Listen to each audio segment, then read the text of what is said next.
Friends, എല്ലാവർക്കും answer പാൻറ്റിലേക്ക് സ്വാഗതം. ഇന്നിവിടെ ഞാൻ തയ്യാറാക്കാൻ പോകുന്നത് നാരങ്ങ അച്ചാറാണ്. കഴിഞ്ഞ ദിവസം ഞാൻ ചിക്കൻ കറി സിമ്പിളായി ഈസി ആയിട്ട് എങ്ങനെ ഉണ്ടാക്കാമെന്ന് ഇട്ടിട്ടുണ്ടായിരുന്നു. കണ്ടവർക്ക് എല്ലാവർക്കും ഒരുപാട് നന്ദി. കാണാത്തവർ കാണുക, സബ്സ്ക്രൈബ് ചെയ്യുക, തൊട്ടടുത്തുള്ള ബെൽ ബട്ടൺ ക്ലിക്ക് ചെയ്യുക. ഇനി നമുക്ക് അച്ചാർ തയ്യാറാക്കേണ്ട ഇൻഗ്രീഡിയൻസ് ഏതൊക്കെയാണെന്ന് കാണാം. ഞാനിവിടെ എടുത്തിരിക്കുന്നത് വലിയ 2 നാരങ്ങയാണ്. ഇനി അതിനെ ചെറിയ പീസുകളാക്കി മാറ്റാം. നല്ലെണ്ണ, കടുക്, മുളക് പൊടി, പഞ്ചസാര, ഉപ്പ്, മുളക് ചതച്ചത്, കായപ്പൊടി, ഇഞ്ചിയും വെളുത്തുള്ളിയും നീളത്തിൽ കട്ട് ചെയ്തത്, പിന്നെ കറിവേപ്പില. ഫൈനലായി വിനീഗറും. നമുക്കാദ്യം ചുവട് കട്ടിയുള്ള പാത്രം അടുപ്പത്ത് വയ്ക്കാം. പാത്രം നന്നായി ചൂടായി വന്നിട്ടുണ്ട്. നമുക്കിനി അതിലേക്ക് നല്ലെണ്ണ ഒഴിക്കാം. ഇനി കടുകിടാം. കടുക് നന്നായി പൊട്ടി വന്നിട്ടുണ്ട്. ഇനി ഇതിലേക്ക് ഇഞ്ചിയും കറിവേപ്പിലയും ചേർത്ത് ലോ ഫ്ലെയിമിൽ 2 മിനിറ്റ് ഇളക്കി കൊടുക്കാം.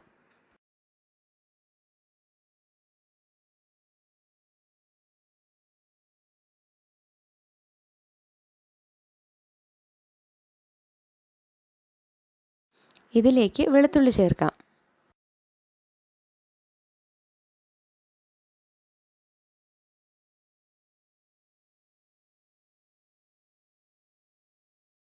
വെളുത്തുള്ളിയുടെ പച്ചമണം മാറിയതിന് ശേഷം കട്ട് ചെയ്തിരിക്കുന്ന നാരങ്ങ ചേർത്ത് നന്നായി ഇളക്കി യോജിപ്പിക്കാം.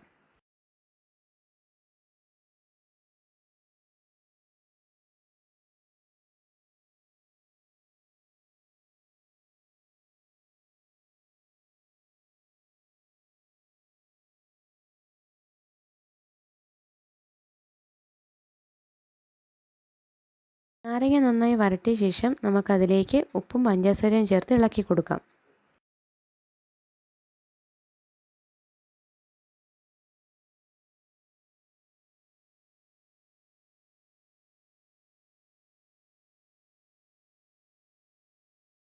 പഞ്ചസാര കൂടുതൽ ചേർത്തതുകൊണ്ട് ഇതിൽ കുറച്ച് വിനാഗിരി ചേർത്താൽ മതി.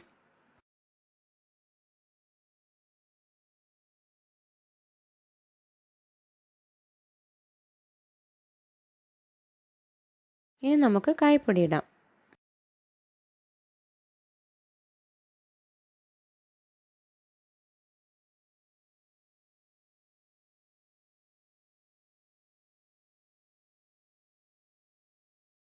കായപ്പൊടി നന്നായി മിക്സ് ചെയ്തതിന് ശേഷം ചതച്ച മുളക് ഇതിലേക്കിട്ട് നന്നായി ഇളക്കി യോജിപ്പിക്കുക.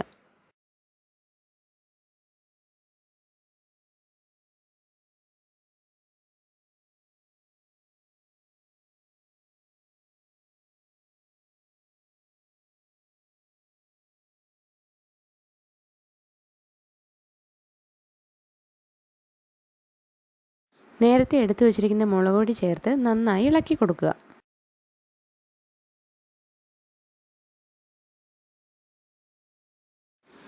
ഫൈനലായി വിനീഗർ ചേർത്ത് നമുക്ക് ഫ്ലെയിം ഓഫ് ചെയ്യാം.